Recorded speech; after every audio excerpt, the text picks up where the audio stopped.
नमस्कार, बीच में आपका स्वागत है। मैं हूं आपका दोस्त मुरारी गुप्ता। दोस्तों, इस विशेष कार्यक्रम में आज हम बात करेंगे प्रदेश के एक ऐसे कस्बे की जो अपनी ऐतिहासिक पृष्ठभूमि के कारण तो लोगों को रोमांचित करता ही है, लेकिन अपनी नैसर्गिकता के कारण भी लोगों को लुभाता है। यह कस्बा है उदयपुर के बल्लभ नगर तहसील का मेनार।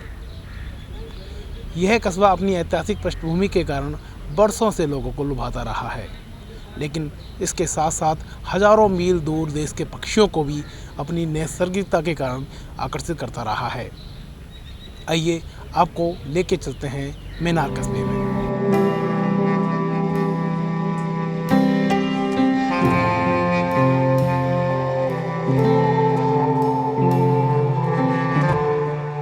राज्य के उदयपुर से लगभग 40 किलोमीटर दूर चित्तौड़गढ़ मार्ग पर मौजूद है एक कस्बा मेनार।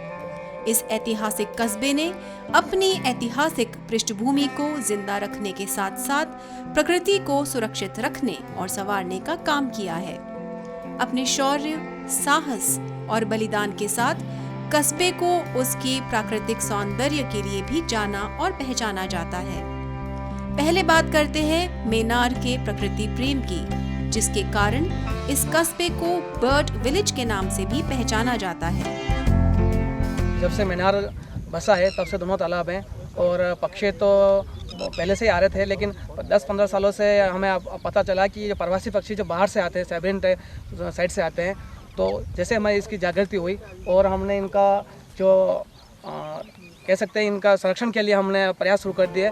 सुदूर चीन, मंगोलिया, साइबेरिया और मध्य एशिया तथा यूरोपीय देशों में बसने वाले पक्षियों को भी सर्दियों के अपने आवास का पता मालूम है। तभी तो अक्टूबर-नवंबर के महीनों में 4-5 हजार किलोमीटर की हवाई यात्रा तय करके ये मस्त मौला पक्षी मेनार कस्बे के तालाबों में अपना डेरा जमाते हैं।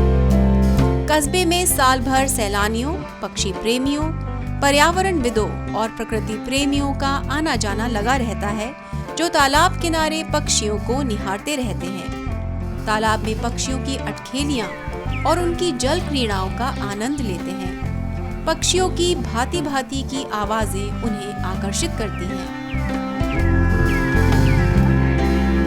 ये पक्षी बाहर से आते हैं, अक्टूबर-नवंबर में आते हैं और मार्च अप्रैल में निकल जाते हैं, तो उनको मैं काफ़ी यूँ आभास हुआ है कि अपन को इनका संरक्षण करना चाहिए। आसपास चित्तौड़ है, उदयपुर है, राजसमंद के जो एमएससी डिपार्टमेंट के हैं वो टीचर्स भी आते हैं, स्टूडेंट भी आते हैं यहाँ पर जो पीएचडी कर रहे हैं, और इन्होंने यहाँ पर शोध भी किया है। और आसपास के जो स्कूल्स है 11-12 के जो स्पेशली जो साइंस फैकल्टी वाले वो स्टूडेंट भी यहाँ पर आते हैं, और अमूमन हर रविवार को 5-10 स्कूल की गाड़ियाँ यहाँ पर आती रहती है। इस बार कोरोना के हिसाब से संख्या कम रही है, बाकी हर बार काफ़ी अच्छी संख्या में स्टूडेंट आते हैं और काफ़ी अच्छा सीख कर जाते हैं और काफ़ी उनको पॉजिटिविटी मिलती है यहाँ पर पक्षियों को देख कर। मेनार कस्बा पूरी तरह प्रकृति को समर्पित है। यहाँ 2 तालाब हैं, ब्रह्मसागर और धंड। दोनों ही तालाबों को कस्बे ने पक्षियों के लिए संरक्षित रखा हुआ है। पक्षियों को किसी भी तरह का व्यवधान न हो, इसलिए तालाबों में किसी भी तरह की गतिविधि पर पूरी तरह से प्रतिबंध है। तालाबों में ना तो कोई नाव चलती है, ना ही मछलियों के शिकार की अनुमति है। पक्षियों की सुरक्षा के लिए गांव वाले और पक्षी प्रेमी हमेशा सचेत रहते हैं। उन्होंने तालाब के किनारे लगे पेड़ों को काटने पर भी पाबंदी लगा रखी है। इसीलिए यहाँ एक युवा मंडल भी है। ब्रह्मसागर के किनारे 52 फुट ऊंची महादेव की प्रतिमा राष्ट्रीय राजमार्ग 76 से गुजरने वाले यात्रियों का ध्यान आकर्षित करती है। यहाँ के युवाओं ने, यहाँ के बड़े बुजुर्गों ने जो बाहर से कोई भी शिकार वाले आते हैं तो उनको शिकार नहीं करने देते हैं। यहाँ मछलियों का भी संरक्षण करते हैं। जो भी फिशरीज है, अगर गर्मी के समय में अगर पानी कम होता है तो उनके लिए टैंकर की व्यवस्था करते हैं पानी की। यहाँ से इस तालाब में से अगर पानी बिल्कुल ख़त्म हो गया तो यहाँ से पहले भी 3 साल पहले हमने यहाँ से मछलियों को उस तालाब में शिफ्ट किया था, ताकि हम जो मछली हैं उनका जीवन कैसे बचा सके, इसका हम पूरा प्रयास करते हैं। और जो बाहर से कोई भी मछली के शिकार के लिए आए, पकड़ने के लिए आए या कोई पक्षियों के शिकार के लिए आए, तो यहाँ के यूथ टीम है या बड़े बुजुर्ग हैं तो उनको रोकते हैं। और अभी ऐसी कोई समस्या हमारे यहाँ नहीं आई कि जिससे शिकारी की संख्या बड़ी हो या पुलिस को हमारा बुलाना पड़े। यहाँ के लोकल लेवल के जो यूथ है वही शिकारियों को भगा देते हैं। और अब तो 4-5 सालों से इतनी जागृति आ गई कि आसपास के कोई भी शिकारी इन दोनों तालाबों की तरफ मुड़ के देखने की कोशिश नहीं करते हैं। 6 लेन हाईवे बनने के पहले क्या था कि हाईवे के दोनों किनारों पे गांव वालों ने अपने स्तर पे पानी आने के लिए नाला खोद रखा था। अभी 6 लेन हाईवे बनने के बाद जो टोटल भराव निकला वो सब भराव इन्होंने उस नाले में डाल दिया, तो उस वजह से इस बार पानी कम आया। वो पानी पर्याप्त मात्रा में नहीं आ पा रहा, तो पक्षी नहीं आ पा रहे हैं। जबकि मीनार के दोनों तालाब वेटलैंड में प्रस्तावित है। यहाँ पे अलग अलग सरकारी स्तर पे टीमें आके यहाँ का अध्ययन करके गई है, यहाँ के लिए विस्तृत कार्य योजना बना के गई और वेटलैंड में नाम प्रस्तावित है। पर हाईवे वालों ने अपनी अकुशल कार्य क्षमता की वजह से नाले पाट दिए, जिससे पानी नहीं आ पा रहा है। जबकि मुख्य भराव मीनार वालों की 52,000 बीघा ज़मीन है जो बटेवड़ से लेके मीनार तक है। उसके दोनों तरफ हमारी इसी गांव की ज़मीन है। उस ज़मीन से लोगों ने अपने स्तर पे 8-8 फीट के नाले खोद रखे थे। उसमें से साल भर में पहले बड़े तालाब में पानी आता है, वहाँ से इसमें आता है। पर अब इस बार काम हुआ 6 लेन हाईवे का, तो सब भराव उसमें डाल दिया, तो वो पाट दिया, तो उस वजह से पानी नहीं आ पा रहा है। तो अगर प्रशासन अगर काम करे तो अच्छी तरह से पानी की आवक हो सकती है। और यही पानी मातृगुड़िया डैम में जाता है। यहाँ पर लगभग 100 से ज़्यादा स्पीसीज़ के प्रवासी पक्षी आते हैं और यह सभी पक्षी प्रायः जो ठंडे प्रदेशों से वहीं से आते हैं। साइबेरिया है, हिमालय पार है, मध्य यूरोप इत्यादि देशों से आते हैं। बहुत कुछ अनोखा इस वाटर बॉडी के बारे में ये है कि इस वाटर बॉडी को यहाँ के ग्रामीणों ने संरक्षित कर रखा है। और जब भी अनावृष्टि का दौर आया, जब भी ये तालाब सूखा, उस दौरान ग्रामीणों ने चल करके टैंकरों के माध्यम से यहाँ की जो जैव विविधता को बचाने के लिए, यहाँ के मछलियों और पक्षियों को जीवन दान देने के लिए पानी को भरा है। पंचायत ही नहीं बल्कि पूरा गांव भी बहुत एक्टिव है इस मामले में। और हमारे यहाँ के युवा वो भी बहुत बढ़ चढ़ के भाग लेते हैं। पर्यावरण संबंधित हम लोग बहुत एक्टिव हैं। पर्यावरण संबंधित मैं आपको बताऊँ कि यहाँ पे हम लोग जैसे तालाब है, तो तालाब के पास में हम लोग वृक्षारोपण, आप देख लीजिए, हमने वृक्षारोपण करवाया, काफ़ी वृक्ष लगाए दोनों तालाब। हमारा एक वो ये बर्ड विलेज है, पक्षियों को देखने के लिए लोग आते हैं। पर्यावरण का हमारे को पूरा ध्यान रखना, तभी जाकर के ये बाहर के पक्षी आएंगे। और तो हम लोग पूरा ध्यान रखते हैं। यहाँ पे हमारे यहाँ पे कोई शिकार नहीं कर सकता, कोई एक मच्छी नहीं मार सकता। तो हम लोग पक्का ध्यान रखते हैं यहाँ पे कि भाई यहाँ पे ऐसी कोई चीज़ नहीं हो, तभी जाकर के आप देख रहे हो कि यहाँ पे इतने पक्षी आते हैं, लोग देखने आ रहे हैं। हमारा ऐतिहासिक गाँव है और हम लोग बाहर के कोई भी अतिथि आते हैं तो उनके लिए हम लोग सुविधाएं भी करवा रखी है हमने। जैसे यहाँ पे भी शौचालय बनाए, तालाब की पाल पे जो बाहर के पर्यटक लोग आते हैं उनके लिए सुविधाएं करवाई है। किसी भी प्रकार की उनको कोई कष्ट नहीं हो गए। और पर्यावरण के संबंधित हम लोग इसके ऊपर ध्यान देते हैं कि यहाँ पे किसी प्रकार का वो नहीं करे कि इनको कोई नुकसान हो जाए पर्यावरण संबंधित। तो एक्टिव होकर काम कर रहे हैं सर, और फाइन काम कर रहे हैं। और मैं आपको दिखा सकता हूँ कि हमने कितना सारा काम किया। मीनार की प्राकृतिक आबोहवा के कारण ही मीलों दूर से ये पक्षी यहाँ खींचे चले आते हैं। यहाँ 170 से ज्यादा पक्षियों की प्रजातियाँ पाई जाती हैं। इनमें headed goose, Brahminy duck, wigeon, common pochard, gadwall, tuft tail pochard, common teal, black tail godwit, marsh harrier, common crane, whiskered tern, seagull इत्यादि शामिल हैं। प्रवासी पक्षी ज्यादातर शीत ऋतु में ही आते हैं। अक्टूबर-नवंबर महीने में प्रवासी पक्षियों का आना शुरू हो जाता है और वे यहाँ फरवरी-मार्च तक रहते हैं। इनमें से कुछ को मीनार ऐसा भा गया है कि वे यहीं के होकर रह गए हैं। इसको हाल ही में राज्य सरकार द्वारा इम्पोर्टेंट बर्ड एरिया के रूप में IBA भी घोषित किया है। इस माध्यम से यह ज़्यादा ही सुरक्षित हो पाएगी। अब यहाँ मैं ये बताऊँगा कि इस वाटर बॉडी के बारे में कि यह इसका बहुत पुराना इतिहास है। बताया जाता है कि राजा महाराजाओं के काल में भी इस वाटर बॉडी को यहाँ के ग्रामीण संरक्षित रखते थे। और यही कारण है कि यहाँ पर पिछले 200-250 सालों से लगातार प्रवासी पक्षियों का यह पसंदीदा सरगा बना हुआ है। 2009 से हम इस तालाब को बचाने के लिए एक संघर्ष कर रहे हैं कि हमारे ये दोनों तालाब जो प्राकृतिक हैं और इनको विश्व लेवल पर सम्मानित करके इनको बचाया जाना चाहिए, जो हमारी प्राकृतिक परिवेश बचा रहे। इसमें विदेशों से सारे जानवर, पक्षी सर्दी के टाइम में आते हैं और उनका बसेरा आनंददायक रहता है। लेकिन धीरे धीरे इस प्राकृतिक क्षेत्र को दोनों तालाबों के ऊपर अतिक्रमण की छाया पड़ रही है और इनको निगला जा रहा है। अब इनको बचाने के लिए जो प्रयास है वो जिला कलेक्टर को हमने कई बार लिखित में दिया कि ये दोनों तालाबों को बचाया जाए। वन विभाग के जो डीएफओ अधिकारी जो आए हैं यहाँ रखते हैं हमेशा मेला, उनको भी हमने लिखित में दिया कि ये दोनों तालाबों को बचाओ और इनकी सुरक्षा की जाए। हालांकि कस्बे में तालाबों को अतिक्रमण का शिकार होना पड़ रहा है, फिर भी कस्बे में कुछ जुझारू किस्म के लोग हैं जो अतिक्रमण करने वालों के खिलाफ हर तरह का संघर्ष कर रहे हैं। उनके संघर्ष का ही नतीजा है कि कस्बे को वेटलैंड घोषित करने की कार्रवाई की जा रही है। वेटलैंड के लिए सर हमारी बात हो चुकी है अधिकारियों से, ऊपर लेवल से बात हो गई और करीब करीब मैं कह रहा हूँ 99% घोषित हो चुका है। खाली कुछ फॉर्मेलिटी अगर बाकी है तो वो सरकार के ऊपर, बाकी 100% हमको मालूम कि 99 इसके ऊपर हो गया है। पे साहब बहुत फर्क पड़ेगा, यहाँ पे बाहर के लोग आएंगे, हमारी आमदनी बढ़ेगी, हम लोग खूब आनंदित होंगे क्योंकि बाहर मैनार एक इतिहास रहा है सर, और मैनार समाज का गाँव है ये मैनार। हम लोग अतिथि देवो भव वाला हमारा पहला एक लक्ष्य, तो बाहर से जो भी अतिथि आएंगे उनको खुश रखेंगे और अच्छा काम होगा, गांव में रोजगार मिलेगा। लोग काफ़ी बेरोजगार लोग हैं तो उनको रोजगार के लिए बहुत सारे साधन उपलब्ध हो जाएंगे। हमने पक्षी मित्र लोग रखा रखे तो आज उनको रोजगार मिल रहा है। बाहर से आते तो वो लोग, जैसे ये भी एक रोजगार की ये हो गई। हम लोग तालाब के पाल के ऊपर ऐसा करने वाले सर कि आयुर्वेदिक पद्धति से यहाँ पे कोई चीज़ ऐसी नहीं बिके जो शरीर को नुकसान करे। तो जैसे जूस सेंटर खोलेंगे या ऐसी कोई चीज़ बिक्री नहीं करे दोनों गांव में भी कि जिससे शरीर को नुकसान होवे, तो लोग रोजगार पे लग जाएंगे। बाहर के लोग आने से यहाँ पे बहुत सारी सुविधाएं होगी और सब आनंद आएगा।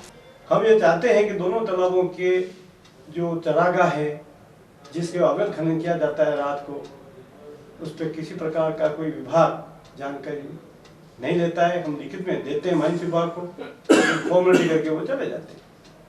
तो उनको दोनों तालाबों के चरागाह को बचाया जाना चाहिए ताकि वहाँ के जानवर पक्षी आराम से विचरण कर सकें, वो चरागाह को सुरक्षित कर सके और उनको संरक्षण मिल सके। कि मैनार के दोनों तालाब बहुत ही जल्दी वेटलैंड घोषित कर दिए जाएंगे।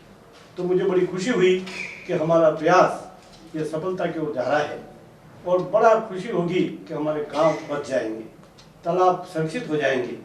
इसे और अपेक्षा क्या की जा सकती है। दूसरा कारण ये है कि मैनार की जो सारी जमीन है वो पंजाब का जो क्षेत्र है, उपज का क्षेत्र गेहूं का, वैसे मैनार की काली मिट्टी है और बाहर के भूमाफियाओं की निगाह यहाँ पड़ी हुई है। कोरियों के दाम वो खरीद रहे हैं और वहाँ पे होटलें, वहाँ के पेट्रोल पंप और आवासीय निर्माण के लिए बड़ा भर चल रहा है। लेकिन हमने दैनिक नवज्योति में भी लिखा, मैंने व्यक्तिगत रूप से अपना इंटरव्यू दिया कि अब नहीं होगी कन्वर्ट मैनार की भूमि। लेकिन फिर भी पंचायत और तहसील प्रशासन मिलकर के कन्वर्ट करा रहे हैं और उसको बचाया जाना चाहिए, क्योंकि यदि ग्रीन बेल्ट अगर नहीं बचा तो सारी जमीन एक्वायर हो जाएगी, सारी गंदगी हमारा दोनों तालाबों में आएगी। 10,000 की हमारी आबादी है गांव की जो खेती पर निर्भर करते हैं, उनका जीवन खतरे में पड़ जाएगा। दोनों तालाब खत्म हो जाएंगे और गंदा पानी उसमें आएगा और ग्रीन बेल्ट खत्म हो जाएगा।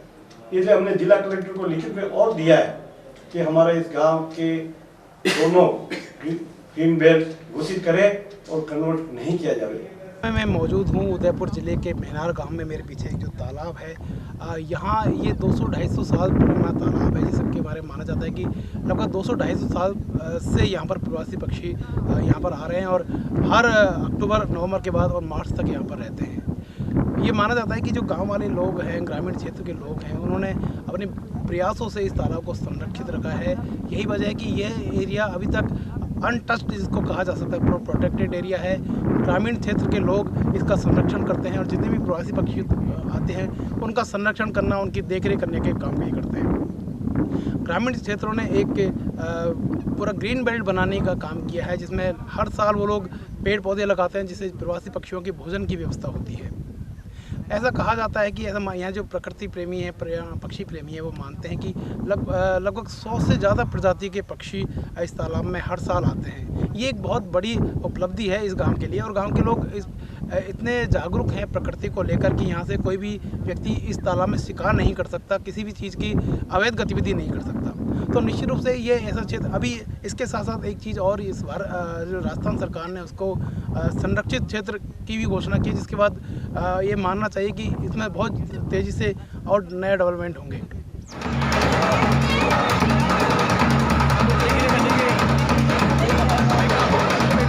अब हम चलते हैं मेनार की उस ऐतिहासिक पृष्ठभूमि की ओर जिसके चिन्ह आज भी कस्बे में जिंदादिली के साथ मौजूद हैं। उन्हें कस्बे में चारों ओर महसूस किया जा सकता है। कस्बे के लोग अपने गौरवशाली इतिहास पर आज भी गर्व करते हैं। इसका असली प्रस्फुटन होता है होली के अवसर पर। यहाँ मेनारिया ब्राह्मण समाज के लोग बारूद और तलवारों से होली खेलते हैं। रियासत काल से चली आ रही ये परंपरा गांव में आज भी बदस्तूर जारी है।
बारूद से होली खेलने से पहले कस्बे के लोग पारंपरिक वेशभूषा में एक योद्धा के रूप में गांव के बीचों बीच चार बुझा मंदिर के पास मौजूद प्राचीन चौक पर जमा होते हैं। इसके बाद लोग पहले तलवारों से अपना परंपरागत गैर नृत्य प्रस्तुत करते हैं। फिर कस्बे के चौक में लाई गई तोपों से हवा में जमकर बारूद बरसाया जाता है।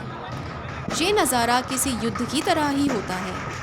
इस वक्त कस्बे का हर एक व्यक्ति जोश से भरा होता है और असल में भी ये होली उसी शौर्य और साहस का दोहराव होता है। ये जीत के जश्न के रूप में मनाते हैं। अब इसमें सारी व्यवस्था गांव की होती है। गांव के लोग ने मतलब 5 आदमी इसे फेरावत कहते हैं उसको, वो फेरावत सब व्यवस्था बनाए रखते हैं। हर आदमी अपनी जिम्मेदारी समझता है कि शांति भंग नहीं होनी चाहिए, और औरतों में भी उसी प्रकार से शांति का माहौल, सब एक कतार में चलती है।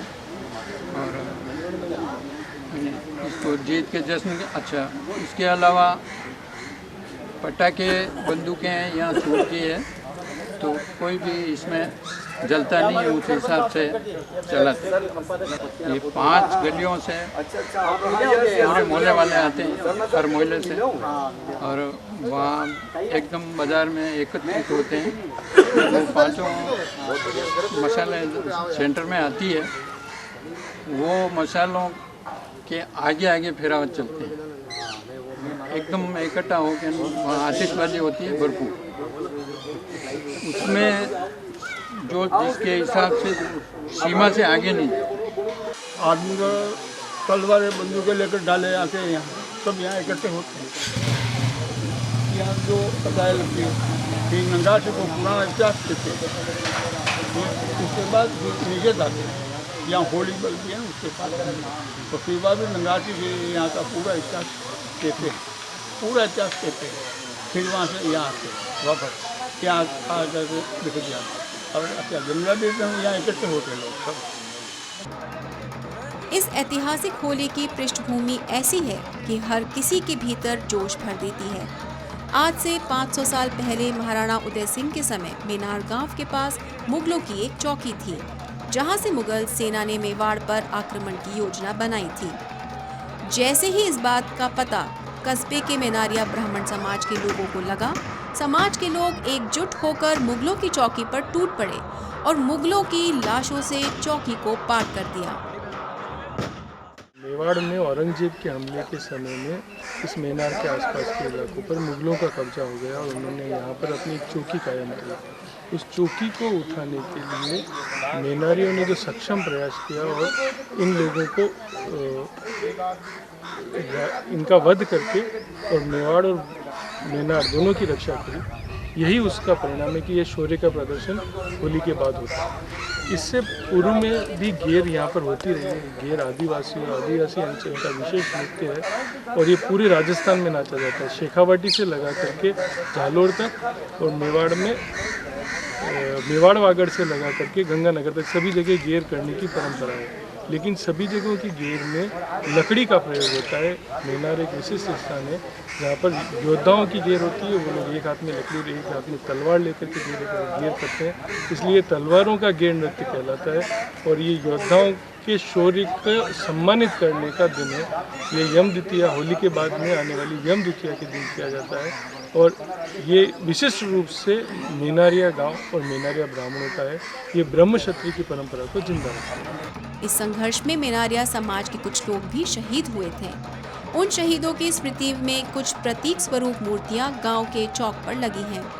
इस घटना के बाद ही मेनार में होली के दूसरे दिन यम द्वितीया को जमरा बीज के मौके पर बारूद से होली खेलकर मुगल सेना पर अपनी जीत का जश्न मनाया जाता है। मेनारिया समाज की इस वीरता पर मेवाड़ के महाराणा ने मेनार को विशेष उपाधि भी प्रदान की और इस गांव को 52,000 बीघा जमीन दी थी।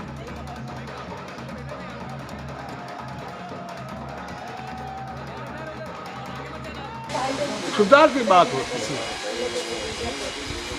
है, घर वालों की या गांव वालों की सुधार की बात होगी। आपको ऐसा करना चाहिए, ऐसा नहीं करना चाहिए, इस तरह रहना चाहिए, माता पिता का ध्यान रखना चाहिए, बहन बेटी की इज्जत करना चाहिए, ये बात होती है। मेघवाल, भील, जमेती सब लोग जितने यहाँ के हैं, यहाँ ज़्यादा मेनारा समाज के लोग सब मेनारा समाज के, तो मेघवाल है, एक दो डोले के है, हारी है, भील है, जमेती है। मैं इस समय मौजूद हूँ मेनार गांव में, जहां हर होली के हर दूसरे दिन एक जमरा बीज नाम से उत्सव मनाया जाता है। जमरा बीज दरअसल एक योद्धाओं का एक त्यौहार है। इसकी एक बहुत लंबी चौड़ी कहानी है। जब मुगल शासन हुआ करता था, उस समय मुगलों से निपटने और मुगलों से को पराजित करने के बाद जो गांव के लोग हैं उन्होंने जमरा बीज का उत्सव मनाया। इसकी एक लंबी कहानी है जिसमें मुगल जो थाना है यहाँ पर, उसके 600 से 700 लोगों के बीच और ग्रामीणों के बीच में युद्ध हुआ, जिसमें मुगल बुरी तरह पराजित हुए। उनको हमने देखा कि उदयपुर का मेनार कस्बा अपने इतिहास को संरक्षित करने के साथ साथ अपने प्राकृतिक वातावरण को भी सुरक्षित और विकसित कर रहा है। यही वजह है कि होली के अद्भुत आयोजन और यहाँ की प्राकृतिक खूबसूरती को देखने के लिए हजारों लोग हर साल कस्बे में आते हैं। अपने इतिहास और प्राकृतिक आवासों के प्रति मेनार कस्बे के लोगों का प्रेम वाकई अद्भुत है, जिसकी सराहना की जानी चाहिए।